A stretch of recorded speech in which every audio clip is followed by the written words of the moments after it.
Ashamaa akkam jirtu jaallattootaaf dhaggeeffattootaa maatii hambaa miidiyaa.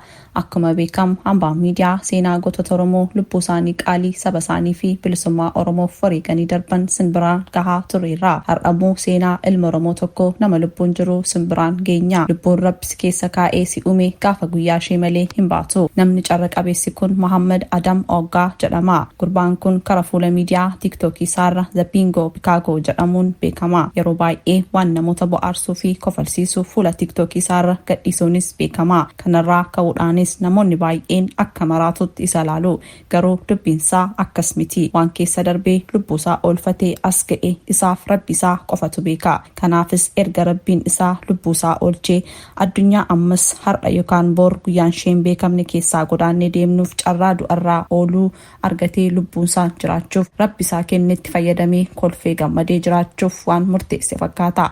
Kanaafis nama kofalsiisaa oola jedheen yaada.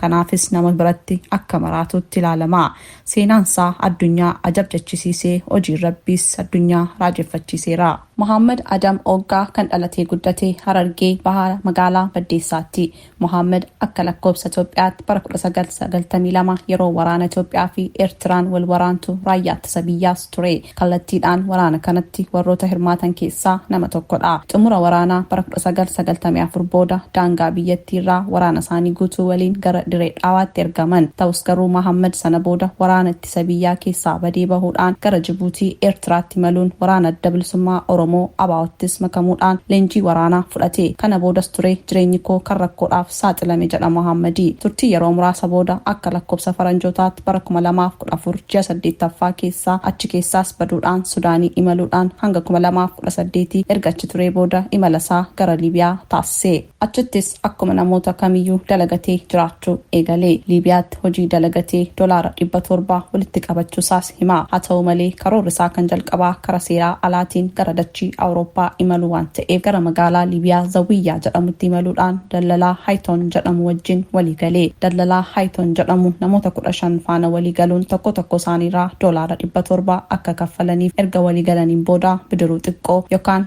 doonii namoota kana qabatuun galgala galaana Meeditiraaniyaatti seenuudhaan imala isaanii eegalanii. Osoo imalarra jiranii kallattii isaan ittiin imalan harkaa badee akkasumas meeshaa isaan kallattii ittiin gargaaraman yookaan GPS isaanii ifaansaa harkaa dhumatee dooniin isaanis gaazii fixuudhaan galaanarra dhaabbattee haftee. Nyaataaf dhugaatii of harkatti qabatanii jiranis of harkaa fixanii. Sanumaan beela'uurraan kan ka'e namoonni baay'een bishaan galaanaa fi fincaan isaanii dhuguu eegalanii. Ta'us garuu lubbuu isaanii oolfachuu hin dandeenye. Har'aa boorii irraa jalaan lubbuun isaanii tokkoon darbuu eegalte. Warroon achirraa afanis rakkoo beelaaf dheebuu ho'a dandamachuu dadhabuun bidiruu kanarraa gara galaanaatti of darbachuun lubbuun isaanii darbee. Muhammad garuu muuxannoo waraana keessatti qabuun bishaan soogiddaa fi fincaan dhuguun akka hin taane waan beekuuf lubbuun isaa hanga ofii ishee baatutti ofiisaa garuu akka homaa tokkoyyuu hin goone murteeffate. Gaafa turtii guyyaa 11 booda hundinuu dhumanii namni 3 qofti hafanii lammii Eertiraa 2 fi Muhammad jechuudha. Muhammad lubbuu isaa oolchuuf lubbuu namoota isaa waliin hafan 2 baraaruuf murtii tokko fudhate. Kunis foon saayiba isaanii isaan bira du'anii ciisanii akka nyaatan murteesse. Lammiin Eertiraawii kun lamaan daqiiqaa muraasa booda wanta inni jedhetti walii galuudhaan lubbuu saayiba isaanii du'ee isaan bira ciisee jiru foonsaa nyaachuuf murteessanii. Foon kana nyaatanis lubbuun isaanii hin oolle. Namoonni kun lamaan Muhammad biraa lubbuun isaanii ganamarra biraa dabarte. Egaan namni doonii sana keessatti lubbuudhaan hafee hamma Muhammad lubbuun koo baati jedhee watwaataa galaana sana keessa ture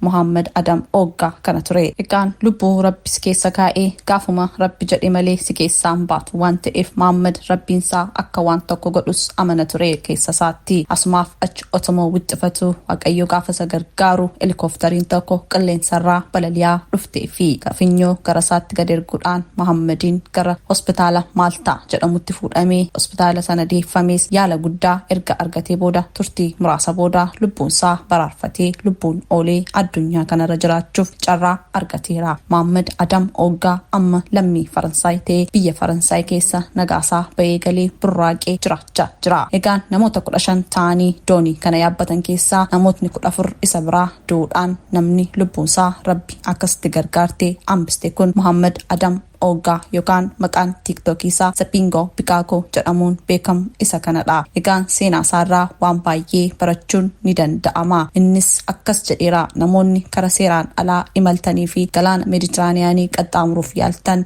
carraan kunis akka isin mudachuu danda'u hin dagatina jechuunis dhaamsasaa tureera. Seenaansaas addunyaa ajab jechisiisee biyya lafaas hojiin waaqayyoo nama hundaa raajeffachiiseera. Galatoomaa seenaa kana miidiyaa adda addaarraa walitti qabee kan siniif qindeesse an Caaltuu Tamasgeenii. Yooyyaa akkam jirtu kun sagalee Ambaa Miidiyaati. Kabajamoo jaallatamoo uummata bal'aa, uummata nagaa, uummata jaalalaa, uummata Oromoo maatiif watiin nagayaa isin jechaa.